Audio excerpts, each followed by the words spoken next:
We have talked about the role of government, and as I mentioned in the opening remarks, as a policy school, we also understand that so many of the problems and policy challenges that we face cannot simply be laid at the doorstep of city halls and federal agency buildings. It's also important, as has always been the case in America, that the civic sector is involved as well. And we have some great leaders here representing the civic sector.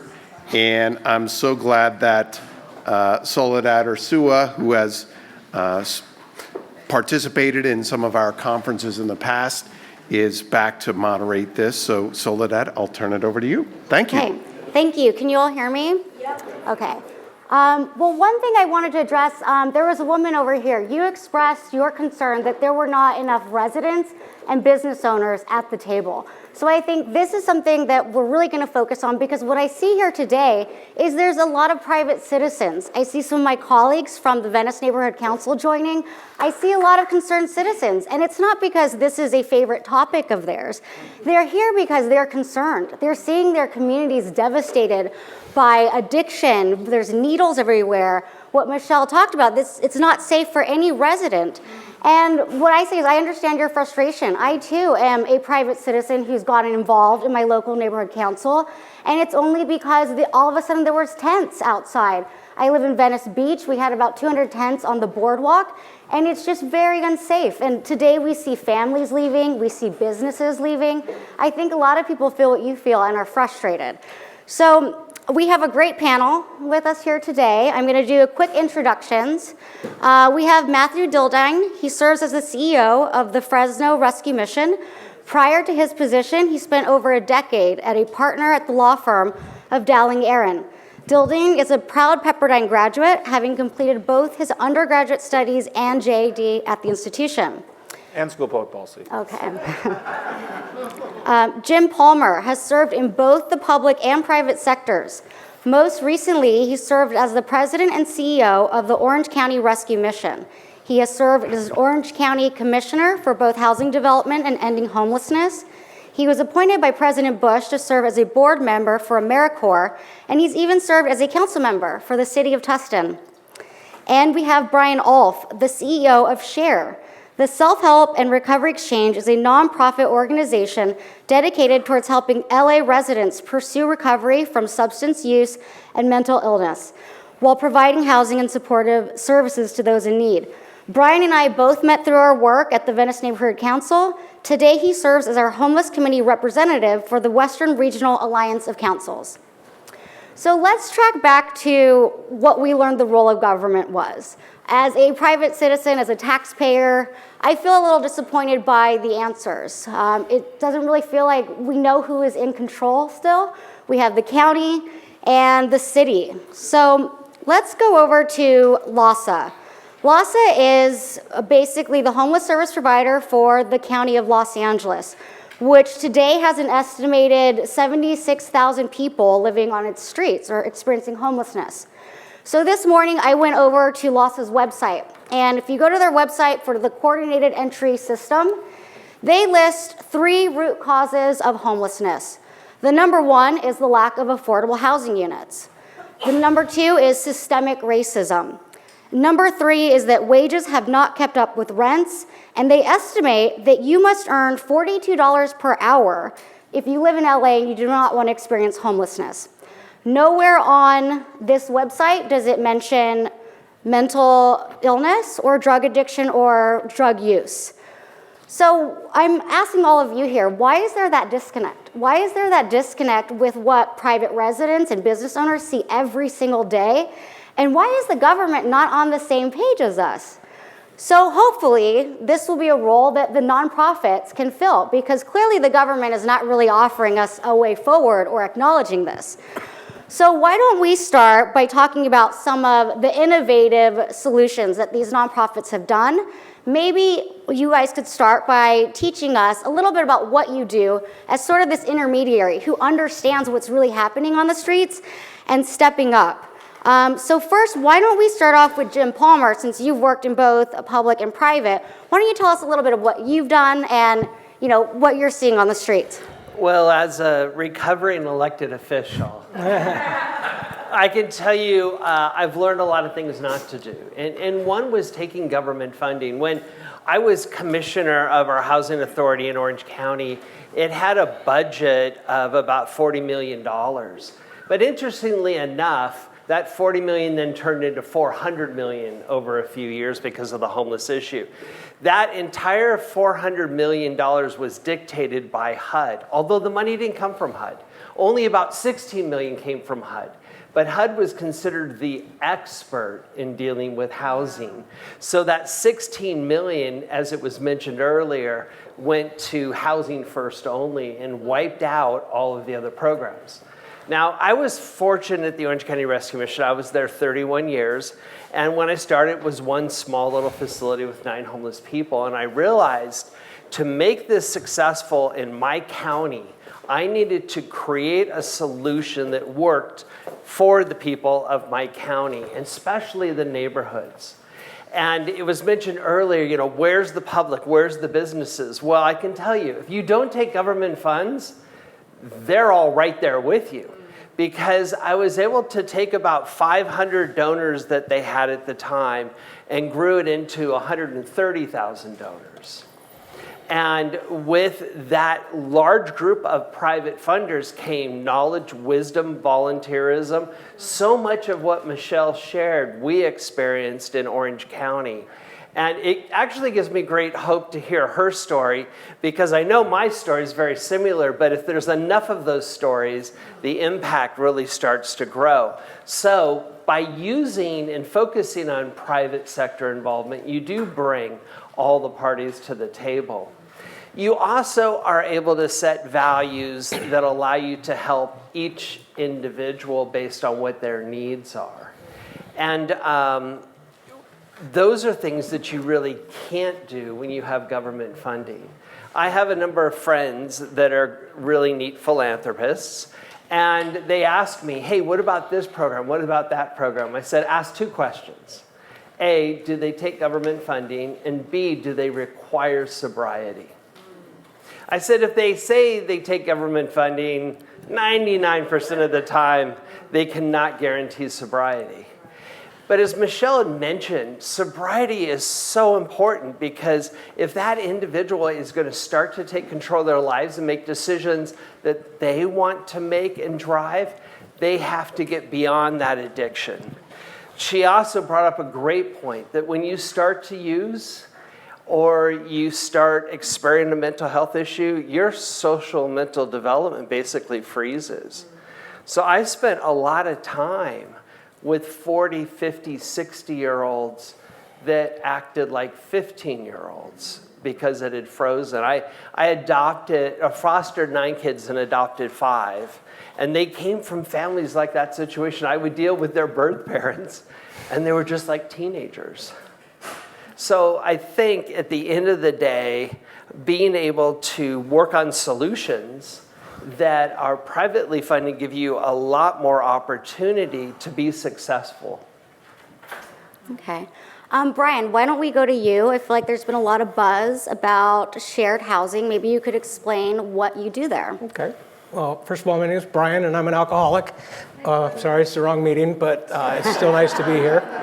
And I'm really sorry about my brain. I had a bottle of Bacardi in my locker in the 7th grade. So that made me about 12, 13 years old when I got into my addictions. But it's a perfect reason why I'm sitting here today, because I've come through a system. Next month I'll be 22 years sober. Thank you. And I think about that every day.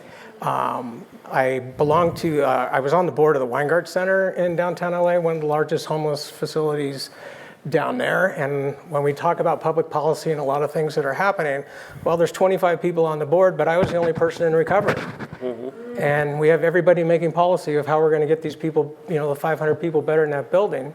And they had no idea really what's going on. And I don't mean to dish that agency, but that's in every one of these nonprofits for the most part, is you have people making decisions on things that they really don't have a say.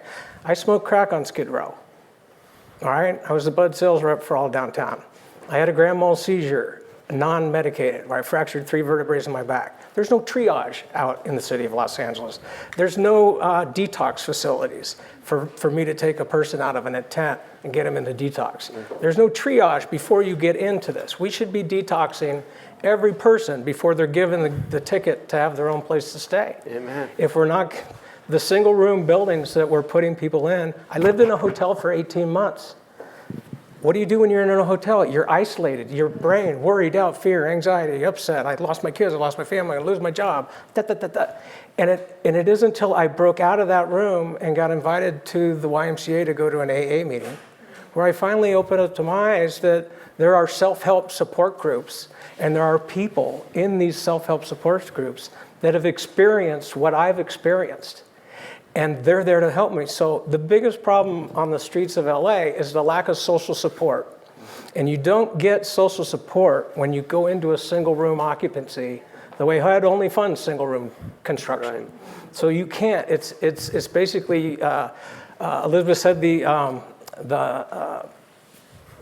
the suicide or the overdose rates are so high. You had a better chance of surviving on the streets of an overdose than you do in these single rooms because at least people on the streets saw you, where they could get you and give you Narcan and get you settled. So I found Share, and Share is basically my story because this is the same thing.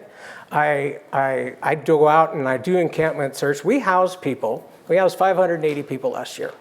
All right, we housed them. We go one at a time, we look them in the eye, we get on our knees in the encampment and says, hey, are you willing to change your life? This is what happened to me. I was homeless, I did this, I did that. And all of a sudden you're breaking down that barrier where we have a common situation together. And when you have a common bond with somebody that you're trying to help, that you've been there and done that before, they're gonna pay a little bit more attention. 30% of the people that Share does outreach on the street are willing to come into our program, and the program requires them to pay part of their SSI, SSDI generated. They're actually paying rent to the tune of $500 to $750 a month out of their own income to get into this program. You have to remember that recovery and getting through mental health, it's not for people that need it. It's for people that want it. But when 30% of the people on the street are willing to come into a program like ours, where they move in to a home, and I'll tell you that in a second, I'm going too long, but when 30%, why isn't it funded? You know what our costs are?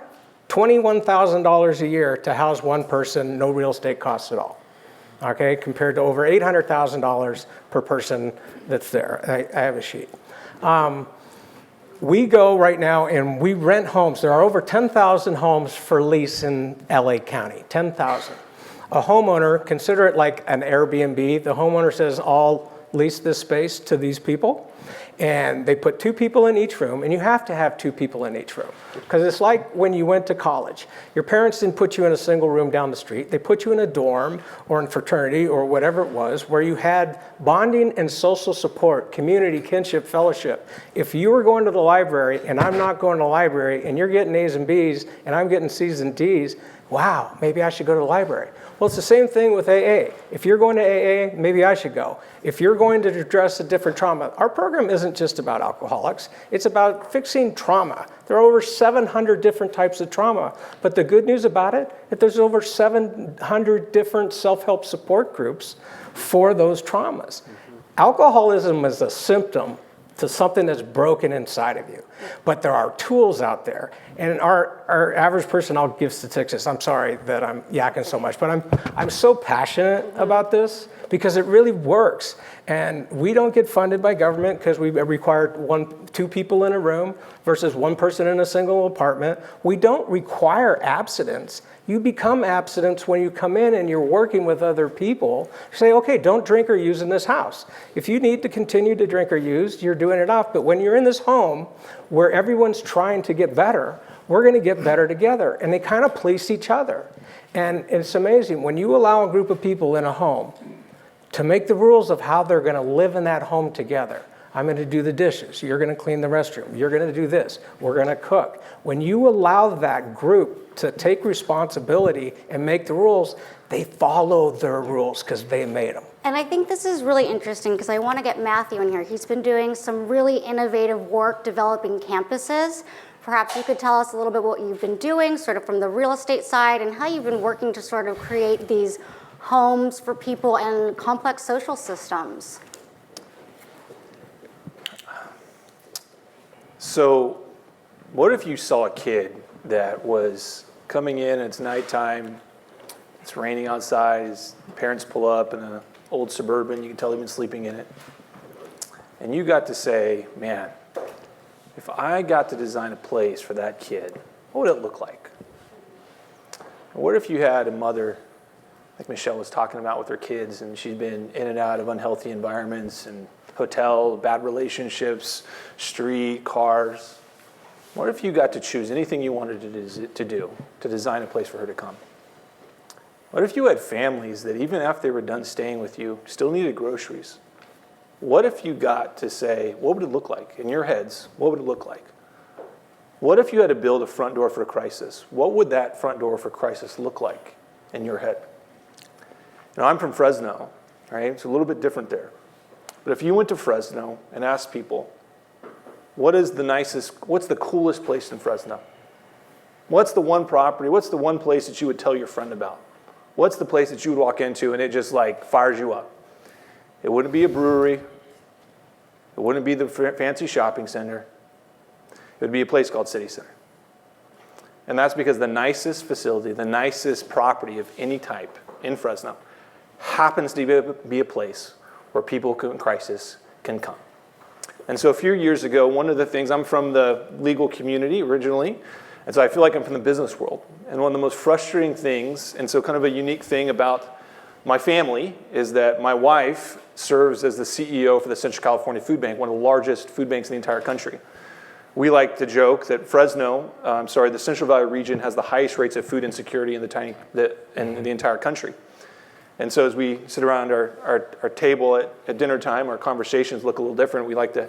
We do kind of halfway joke that our family is responsible for feeding more hungry people than anybody else in the state of California. But that's only because our 5 kids eat so much. But there's also a lot of truth to that with 2 people who, when they put the kids down at the end of the night and go sit out on the back porch, what our conversations look like. And one of the things, 10 years ago, when I was on the board of my organization, we used to talk about what's the difference between somebody in my line and somebody in her line. There used to be kind of a difference. There's not a lot of difference anymore. And so when I approached this work, one of the things that really frustrated me from the business community was the business plan. There's a lot of talk about policy, which is all great, and I love talking policy. What frustrates me more than anything is the business plan. Because without the business plan, you can't get to the policy. And so what happened in Fresno? Fresno is a 1 million person geographic area. Fresno is actually larger than Sacramento. You don't think of it that way, but it is. It's also one of the poorest regions in the Central Valley. I am so jealous of Jim that he can raise millions and millions of dollars in Orange County, and my town operates as a 200,000 person town, and we're poor. We're poor. We say, if my wife and I always talk, if we were in the Midwest, if we were in Omaha, our budgets would be triple what they are. But because 70% of the people just are barely making it by, we don't have the donors, the level of donors. So what we had to do was come up with a way, because we specialize in poverty, how do we come up with a business plan that was going to specialize in elevating, doing more with less? So we had all these different nonprofits in Fresno doing different things, and they were all struggling to make it. And we had this special opportunity. The high-speed rail came through and took some of our property. And luckily at the time, I was a better lawyer than I was nonprofit executive. And I won a big lawsuit against the high-speed rail. And so as opposed to taking all that money and investing into us, we took all that money and we said, we're going to invest it in these series of shared campuses. We're literally going to master plan around good. The same way that the same way that you would have a real estate developer, and he says, I'm going to take this 50 acres, I'm going to put the retail over here, and an office over here, and the multifamily here, and the single family here. We did that, except we said, we're putting the human trafficking there, we're putting the food bank here, we're putting the medical clinic here, the FHQC here, we're putting the coffee shop here, we're putting the urban soccer park here, we're doing all those things. And then what we did is we took all these organizations and we went to them and said, hey, if you could wave a magic wand, you who can't raise as much money, right? Who's struggling, like we're just talking about. If you could wave a magic wand, what would you do? So we took that information and we just started building it. And then what we ended up with was a place that wasn't the nicest place for a homeless mother to go, wasn't the nicest place for a foster youth to go. It was the nicest place for any mother to go. It was the nicest place for any kid to go. And because of that, what's happened is that not only have we grown, we have helped all these other organizations that are with us. We created gravity. That sounds a little blasphemous. I should say we created a gravity of good. And we always believed that if we did all these big, audacious things where we're pulling everybody together, that it was going to suck in more good, and that's what happened. And so organization after organization that's been with us has seen their budgets increase. My wife's sitting right there, I keep pointing to her. But even my wife, who runs the food bank, we opened up a free grocery store. It's the nicest looking grocery store in Fresno. And even when we did that, what happened is that we had organizations, funders that didn't fund them, that were like national funders who don't ordinarily come into Fresno. We're so excited about it. They not only fund her, but they funded us. Right? And so what's happened is time and time again, we're seeing this. And if I could say, as much as we talk about policy, which I love to talk about policy, the business plan for doing this stuff is so cataclysmically off. There is not enough talk about doing the things that actually allow us to build the brick and mortar for the infrastructure, whether it's shelter, whether it's housing. I'm in the real estate development business. Jim is too. We can tell you that it's so difficult actually building things. And this year, the state of California will pass a series of laws which will make building of all types more expensive. And next year, they'll do the same thing and make it more expensive. And what is happening is that the goal line to be able to build these facilities keeps getting pushed, and special interests keep getting what they want, and makes it more and more expensive. And what's happening is we're outpricing our ability to actually build the physical infrastructure. So in Fresno, which was one of the more affordable places to live, right? It used to be you could come out of college. We actually went back there. It was one of the reasons we did that. We came out of college. We were from there. We bought a house, a really nice house, right away. That dream is dead.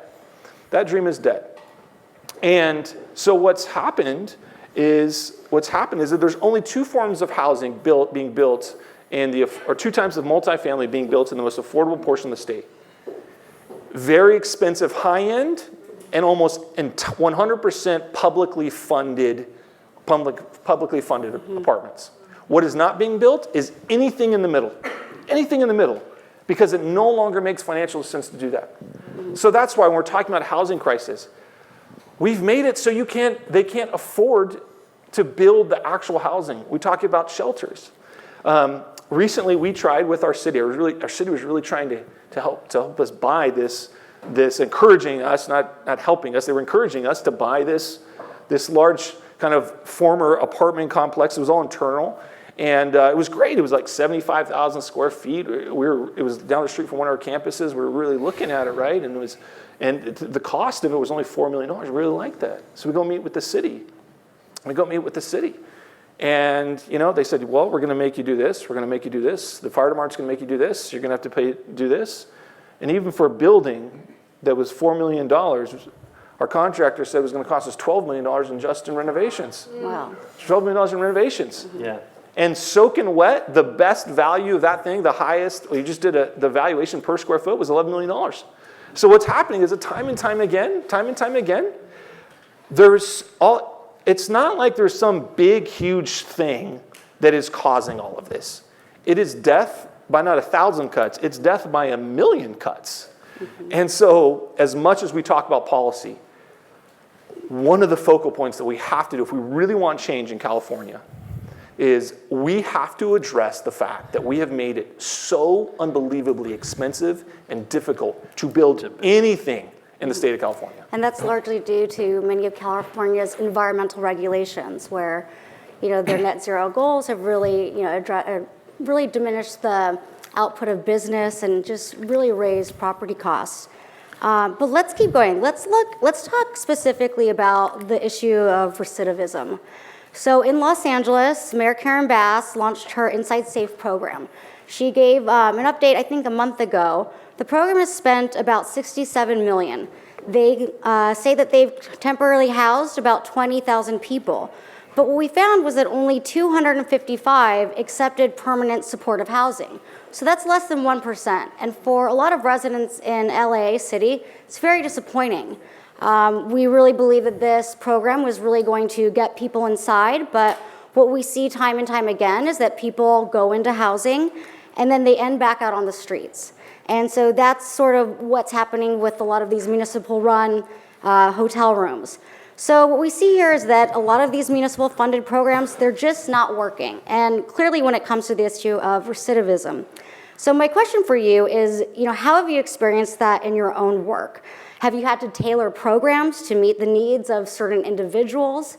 I'm hoping that maybe you could give us a lesson on how you've had to pivot in real time and adjust. Jim, because when we talked, you told me the story that I keep thinking about where you had gotten a family housing and they left their tent, but then within, I think, a week, that they were living back in their tent. And so I would love for you to tell that story to the audience and just some of the challenges that you've had dealing with this issue. Well, I live in the city of Tustin, and one day I noticed there were about 20, 30 homeless people hanging around City Hall. Nice library there and all those good things. And I started asking the city staff, aren't you guys concerned about this? They're like, well, we're not really sure. A lot of the employees are going out and feeding them, and it's not really a big issue at the moment. Then one night, they call them the church ladies. Instead of showing up with just pizza, they showed up with tents. All of these orange tents, and overnight there are 30 orange tents that covered the whole side of City Hall. And I got a call, and they said, we need your help. How do we deal with this? And I said, well, tell me what's gone on. And they said, everything's got a tent on it, and we need to address this. And I said, well, you're almost too late, but let's see, because this population isn't in the hundreds, we're still under 50, how we can address this. So I went over to the police department and met with the city manager, and I said, you're gonna have to let us handle it. We'll work with your attorneys, but you guys don't treat this as you might think you would treat it. And they agreed. So we gave everybody 30 days notice. We signed it. We met with people. We put case managers out on the facility. And so the day came for the last day, and they're going to fence off this area and clean it and do all those good things. And almost everybody was gone, but this one family. And this one family was an older couple with some adult kids, and they said, our car won't start, our battery's dead. We said, no problem, sent a team out, bought a battery, installed it right there. Okay, the car will start now. Well, we have no place to go. Okay, we found an apartment, actually a brand new apartment they had just opened. The volunteer team went and filled it with food. We said, we've got a place to move you tomorrow. They said, okay. So we took them, introduced them into their new apartment, gave them the keys, said, we'll cover it for the next 3 months. We'll continue to meet with you on a weekly basis to figure out what the next steps are in life. And they said, okay. And then I get a call the next morning from our case coordinator who is freaked out because that family's setting up their tent back at City Hall. And I'm like, you've got to be kidding. And she said a couple things, and I said, hold on, I'll just come over. So I came over and asked the family, hey guys, why are you here? Well, at the other place you sent us, you have to cook the food. I said, but didn't we have the food you need? Well, here we get free pizzas and sandwiches. The church ladies bring us our food. And I said, well, okay. What else? What else is going on? The laundry, you need quarters. And I said, didn't we leave you some quarters? Yeah, but we'll run out of those quarters. The church ladies, they do your laundry and bring it back folded every day.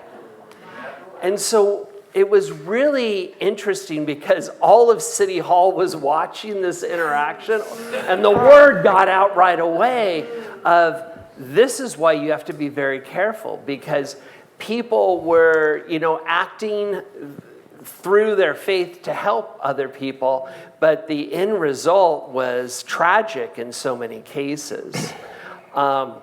There's been a lot of discussion of what government can't do really well, or what some of the challenges have been. And I think there's some very key things the government can do. One is they can do a charitable tax credit. At the end of the day, philanthropy and the love people have for other human beings is what's going to carry us forward. We've already heard that if you don't address treatment, what's the point of everything else? We heard earlier that when they move people into apartments, and like you said, it can only be one person in an apartment. Well, guess what went up? Deaths by overdosing. Anybody know why they went up? Because on the street, if you overdose, someone sees you, calls 911. If you're in your own apartment, you overdose, they don't find you for a week or a couple weeks or whenever. Obviously, facilities are needed, like Matthew said. We need government to get out of the way. Government naturally, and I can say this as someone that served in 3 levels of government, is more of a regulating body. They can't stop regulating and trying to control. You have to relieve them from that responsibility, and you can do that in the private sector where it's hard in other areas. When Ben Carson became the secretary of HUD, I was asked by the White House to create a white paper because he didn't have necessarily a housing background. And I created this white paper. The first thing I said is move the homeless issue to the Health and Human Services Department. Because you don't have a homeless issue. You have a mental health issue, an addiction issue, a divorce issue, a broken family issue. I'm a broken human being, and people that I'm helping might just be a little more broken than me. That is not something that a federal housing agency is ever going to be accomplishing. It took him about 3.5 years, and then he agreed with me that that's probably the right move. And they are funded. We hear that the county has the responsibility of mental health and addiction. Absolutely. They should be doing a lot more, because we show that 87% of those that are addicted have, 87% of those that are homeless have an addiction or a mental health issue. Interestingly enough, we talked a little bit about HIPAA. Here's how backwards the federal government is. You can't have the addiction side of the house talk to the mental health side of the house because they're firewalled off. The only way you can accomplish that is in programs like ours and Michelle's and Matthew's, where you bring that all under an umbrella and help each other. HIPAA should not be an issue. All you need to do is have your client sign a form that you can share, and you will remove HIPAA even when it comes to HMIS across the board. The one thing you can't do is ask law enforcement to create your database. They, by law, cannot do that, but other agencies and nonprofits, absolutely can. So those are a couple thoughts on what government could do. And so, Brian, what about you? I know that we've gone out walking together in Venice Beach, and you know everyone. You know some of the people who've been in tents, they've been in bridge housing, and you seem to know them so well, and you know their stories. What sort of issues have you dealt with recidivism at Share? Do you find that you have to pivot to really accommodate them? Can you tell us how that works? What needs to pivot is how we view what's happening on the streets. There are landlords that own the hotels and that, but the landlords on the streets are the gangs, and no one wants to talk about it. All right? No one wants to talk about the gangs that run the street. Every person that's in a tent, every person that's in a sleeping bag is paying rent to a local gang. And no one wants to talk about it. All right? So the recidivism rate is, people say, well, you can't criminalize the homeless. And I said, we don't want to criminalize the homeless. We want to criminalize the criminals that are preying on the homeless. All right? And until we do that, you're going to have this drug and alcohol and sex trafficking and everything going, because the landlord of your tent says, hey, Brian, you now have a meth habit. I'm going to give you 20 bags to go sell. 5 you can keep. Go sell 15. All right? And then I have to come back and bring you money, which is my rent, to stay in that area. Okay? I get more addicted and more addicted. People don't just show up addicted. A lot of them do. But living on the street, you can't help but want to self-medicate and figure it out, and slowly but surely you get into that process. So when the criminals are allowed to behave the way they are, when you see bicycles attached to every tent, that's part of the enterprise of the gang. The sex trafficking is all part of the gang. It's not, and it's just the way the street works. People don't get arrested for anything anymore. Captain Embrek is here. I won't speak out of turn with LAPD. He's a wonderful guy, but they're in handcuffs. He's actually a commander now. Oh, commander, excuse me, sir. Yeah. But the reality is, I can rob you for $950 and it's a traffic ticket. I can break into your house and not hurt you, and it's trespassing. There's no law and order for anybody. And guess what? When you're on the East Coast and it's cold and and they know that you can come to California and get a free $1 million condo and sell all the drugs you want and have no consequences for your behavior, or you're going to get paid 3 meals a day and you're going to get this, and you go under the bridge. The reason the shelters don't work is because they're dangerous. You have to understand, when the recidivism, when the mayor comes in with inside safe, okay, what's really generated that specific location is publicity. Okay, something has to happen optics-wise when there's 20 tents in this one block in Venice or in another city. And so they'll come out, there's a photo op, and then the next day they're gone. And they stand up at the podium and says, today we house 20 people with full wraparound services. Okay? Well, what they did was they said, hey, we're going to move you, or you can go into the Cadillac Hotel and get 3 meals a day. We're going to provide you services. The problem is they don't tell the taxpayers that 1 month in the Cadillac Hotel is $6,000. Mm-hmm. They pay $3,000 just to the hotel for the room. All right, 3 meals a day, the guards, everything else, the 6 or 8 caseworkers that are there, divided by the amount of people that are there. The cost is incredible, but it changes the optics for you, the citizen that's living in the neighborhood. Okay? But also ask what's happening when you go to those hotels and you don't have to use the services. Like Michelle said, guess what? You don't. Andy Bales was a great friend of mine. He was on the LAHSA board. I said, they claim that 16% of the people, don't leave or leave to go. This is way over 47% of the people that go in these hotels are out. Mm-hmm. So it's this temporary fix. It's the same thing with the tents, with the tiny things. Those are temporary optic situations to clear public spaces. But what's happening to the people that are inside those places? It's a perfect place for me to go as sheriff, requiring people that want to live in a house with a roommate. I can go to the 2-person tiny tent that says, hey, mission accomplished. You've already lived with this person. Why don't you come live in a home? All right. And they do it. Matthew, what sort of recidivism do you see on some of your campuses? Is this something that, you work with people to try to get them back in? Yeah, so let me frustrate you guys even more. But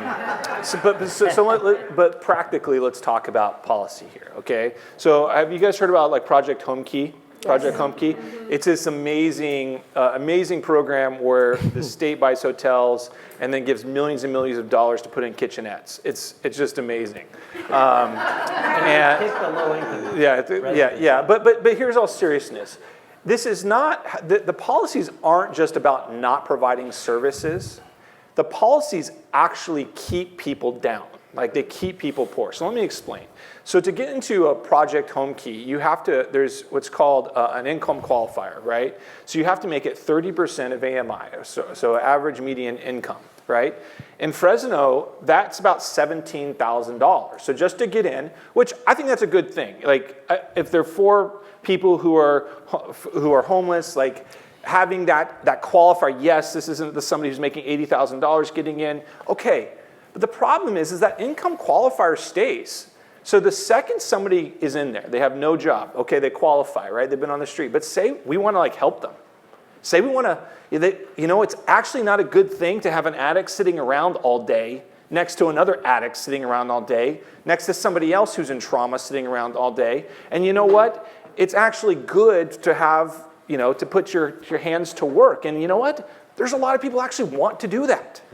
But what happens if you get, remember, $17,000, and that's what it is in my area, it's $40,000 here, but $17,000 there, that's less than a part-time minimum wage job. So the second somebody gets a part-time or full-time minimum wage job, they get their second paycheck, and then they get their eviction notice. And then think about, and this is where it gets more frustrating. The government is completely okay paying that person to live there in perpetuity without that job. That's the system, how it's set up.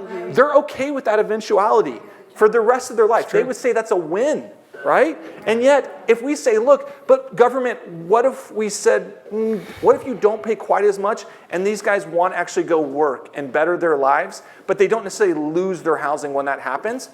That doesn't happen. So when you're talking about recidivism, we're setting up conditions where you're putting addicts in places where there's more addicts, where there's more people who are mentally ill, with people who have sexual trauma and all these different types of things, and we tell them don't do anything. That's right. Yes. Right? And we pretend like it's going to get better. Like that would never happen. Never. Like they're just so weird. And there's policy after policy that are like that really do keep people down. Okay, I have one more question for everyone, and then I want to make sure that we open up because I think that there's going to be a lot of good Q&A for you both.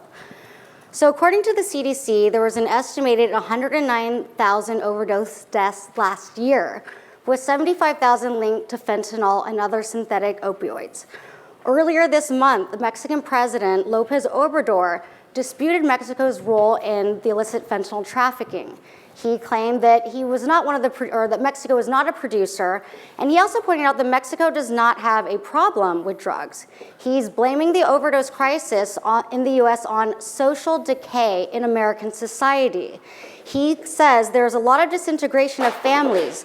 There is a lot of individualism. There is a lot of lack of love, brotherhood, hugs, and embraces. And he cited that our family values have broken down in the United States. And that's coming from a socialist. So let's look at his comments. Is there some credit to what he said? Are we facing social decay, the breakup of the family? Clearly, that's not a problem that a government can really tackle or solve. So can nonprofits assist with this to revive a sense of family and social bonds? And just possibly, what is the role of faith? Is there a way for nonprofits to sort of address this growing gap that clearly other nations see when they look at our homeless crisis?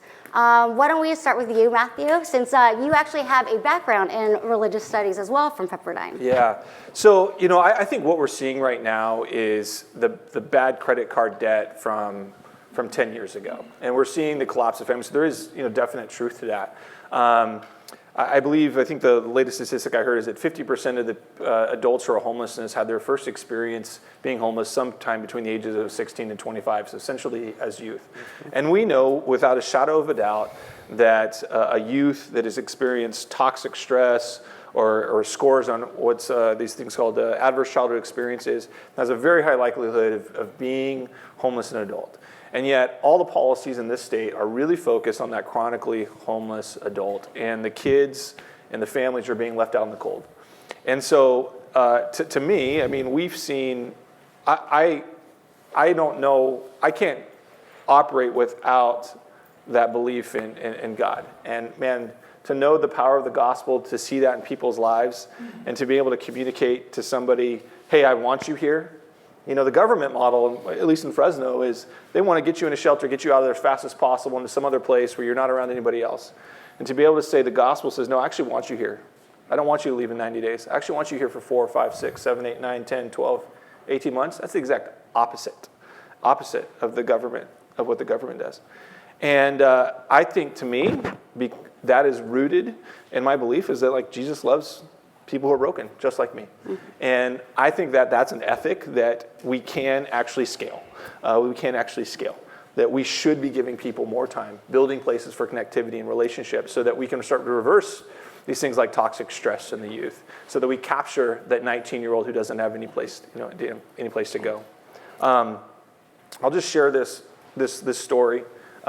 This happened this last week. So last week, Dr. Robert and I were in Washington at another conference, and I was visiting with some congressmen with a person from another organization that is under my center, and her name's Deborah, and she was a survivor. 10 years ago, she started a human trafficking organization, and she's not. She needs help in growing her organization. So we were there meeting and trying to go over why there was no resources for trafficking survivors. It's all focused on the guy who's living under an underpass, and yet this person who is dealing with trafficking, this girl, needs resources. And we were there on Wednesday of last week meeting with the congressman to try and advocate for resources. And Thursday, we went home, and when she was in her connection to DFW, she found out that a short distance from here, her daughter was murdered by a local trafficker. And she was in that conference speaking to the speakers about the struggles of her daughter and why there's resources that are needed. So she's a person who has changed. She was one of the people who was instrumental in our state at getting trafficking reclassified as a serious felony. She was there when Newsom signed the law. And yet her daughter, because there's not the resources, because there's not the housing, because for her issue, met a very tragic end. And I only just say that because it just happened, it's still emotional for us, but just to say, we are so cataclysmically far away and need such radical change that we're not being provided right now by Washington or by Sacramento. Mm-hmm. And then, Jim, what are your thoughts? Does Lopez Obrador have some insight? What he says that we have, this reduced sense of family values, and can the role of faith, can the role of nonprofits play a role to really remediate this? Well, like Matthew said, I think some of that is true. It's ironically, he's calling us out when he runs a country that doesn't even track it. So they wouldn't know if they had those problems. But the trafficking issue, we started an anti-trafficking program about 6 years ago because, as Michelle had mentioned, her organization, ours, focuses on women and children. We have men, women, and children all ages, but we have a real heart for women and children, so we created a 7-acre campus just for that purpose. We started an anti-trafficking program. We partnered with rescue teams. And then one day it occurred to me to ask the case management team for the women to go sit down and explain the definition of trafficking and ask if there just happens to be anyone within that group of about 60 women that were in the facility that day. Half of them raised their hands. But if you had walked up and said, have you been trafficked? No. But once you defined what the activity actually was, and so, I don't know if you see that, Michelle, but so, at least half of who were helping and pulling from the street. I don't remember if it was half, but it was a significant. Yeah. Faith is really interesting. We have leaders from all different countries and states that have come to our 7.5-acre facility called the Village of Hope in Tustin. And so many times after the tour, they'll come over and they'll say, I'm a person of faith, I'm a Christian, so on and so forth. Wonderful. Could you do this in our city, our state, or our country, but just without the religious piece? And I'm sitting there going, how ironic, because they've self-identified themselves as a person of faith. And so I quickly had to come across an idea. So I would start throwing out, do you know 12-step? Well, sure. Do you know how effective 12-step is? Very effective.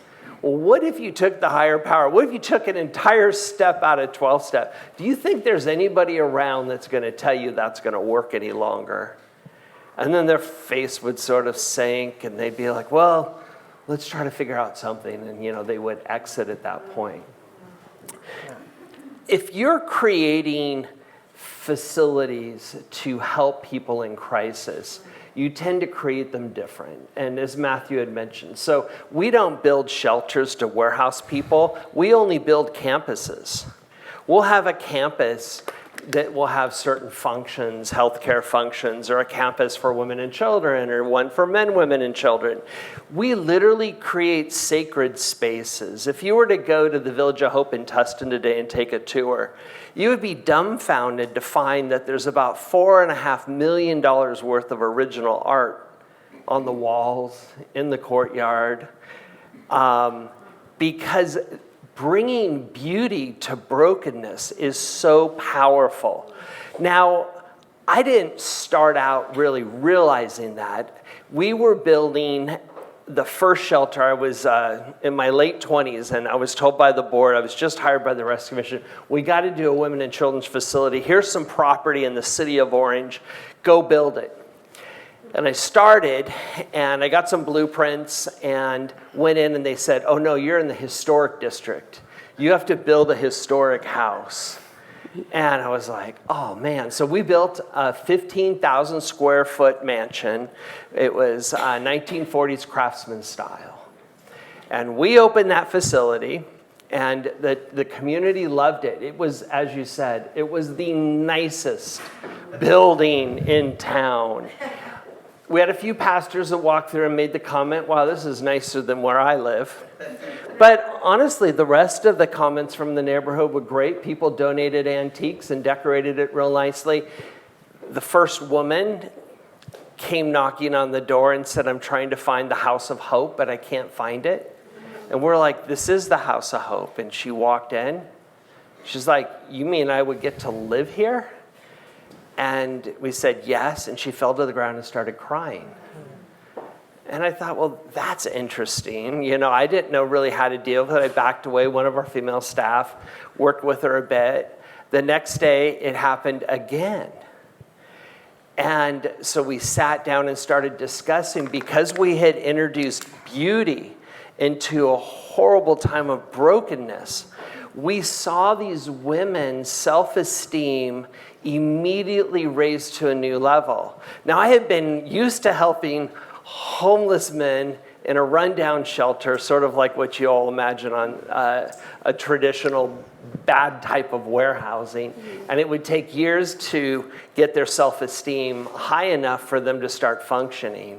So I think the faith element crosses over not only your approach and your flexibility in addressing each person as a human being created in the image of God, but it also drives you to do things differently, even when it comes to the design of campuses. Yeah. And so, Brian, let's end with you. Maybe you could talk about the role of faith, but also in sort of the peer-to-peer based counseling. Does that help create some of these very much missing social bonds? Well, without a doubt, peer-based interaction with the people is a night and day versus outreach people or case managers. If you're a case manager and you're dealing with this population in the middle of the day from 9 to 5, and when it's 5 o'clock, you put your hat on the door and you go home. Peer and lived experience people are almost like a sponsor that you have in your recovery program, that if it's 10 o'clock at night and there's a problem happening, you're going to receive a phone call. And we have a hotline that when that peer bridger can't be found, that you can call another peer bridger within our system that's on call. So it's very important to be able to stay in touch with the lived experience person that's been thinking about going out to have another drink or commit suicide or do whatever, and that's how that peer works.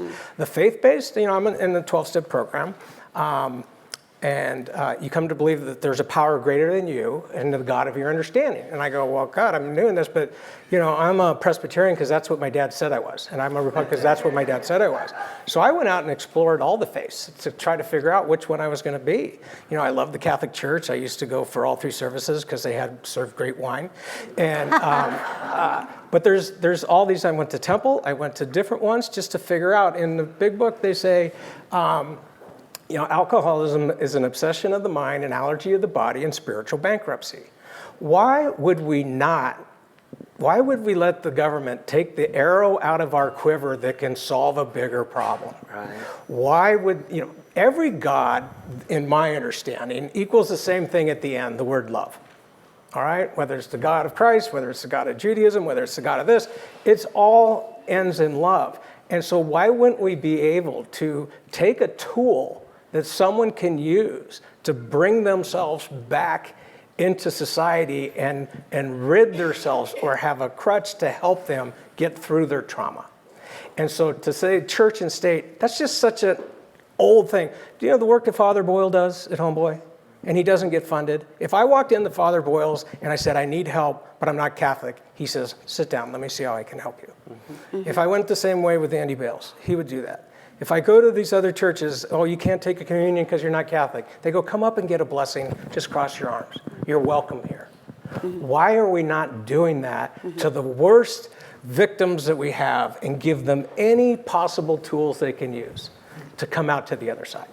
Amen. All right, thank you. And so I don't know how much time we have left, but maybe we could take a few questions from the audience for all of the panelists, any of them. Clark, go ahead. Brian, do you have a view on the effectiveness of the Hope of the Valley's tiny home village operations out in the San Fernando Valley? Yeah, I think they do a great work, and they're solving a problem, which is get the immediate person out of the street, out of the public view, and get them into housing. With programs that are there, I would rather take a share home and be in a home than have to walk 50 yards to go to the bathroom or go down to a commissary to eat. But eventually they have to take that group out, all right? And so where are they going to go from there? And my suggestion is, hey, county, fund us. We'll go in and take those 2 people, move them into a home, and then you have those beds to refill with more people. And let's design systems that, we can go into the bridge housing, we can go into tiny homes. But the idea is to triage them to get them out. And it doesn't just have to get them out into a single room. You can get them out into these other solutions that are out there. Okay, go ahead, sir. Yeah, I just wanted to thank the 3 of you, very compelling. You've been following this issue for a long time, and I don't know who you are, and that kind of bothers me, because, I think one of the missing pieces we have here is advocacy and organizing. And I'd like to see your stuff in writing. I would like to see journalists who are going to really promote this. We are bankrupt here in LA County in terms of getting the kind of newspaper coverage and different points of view. So I just want to thank you again. And if there's any way we can organize in terms of advocacy and you're sending this message, this really compelling message, I think it would be wonderful. Thank you. Thank you. There's there's one problem with a lot of that, is that it's a risk to sit up here as a nonprofit and speak something against the system. Let me just tell you flat out, okay? I've been called by politicians before that says, in order to get in, you have to fit in, all right? And that's difficult for me because I've been on the end of that call.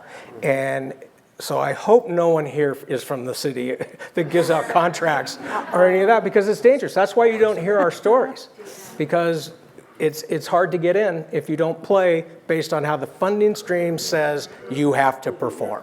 Well, yeah, and media, Joseph, if it bleeds, it leads. Yeah. So it's the tragedies they want to cover at the campuses. But your stories are so compelling. Yeah. You're very compelling. But the Okay, tragedies on we the have boardwalk. one more question Yeah, in the sorry. back, Paul. Good. So I love what you guys do. I want more of it.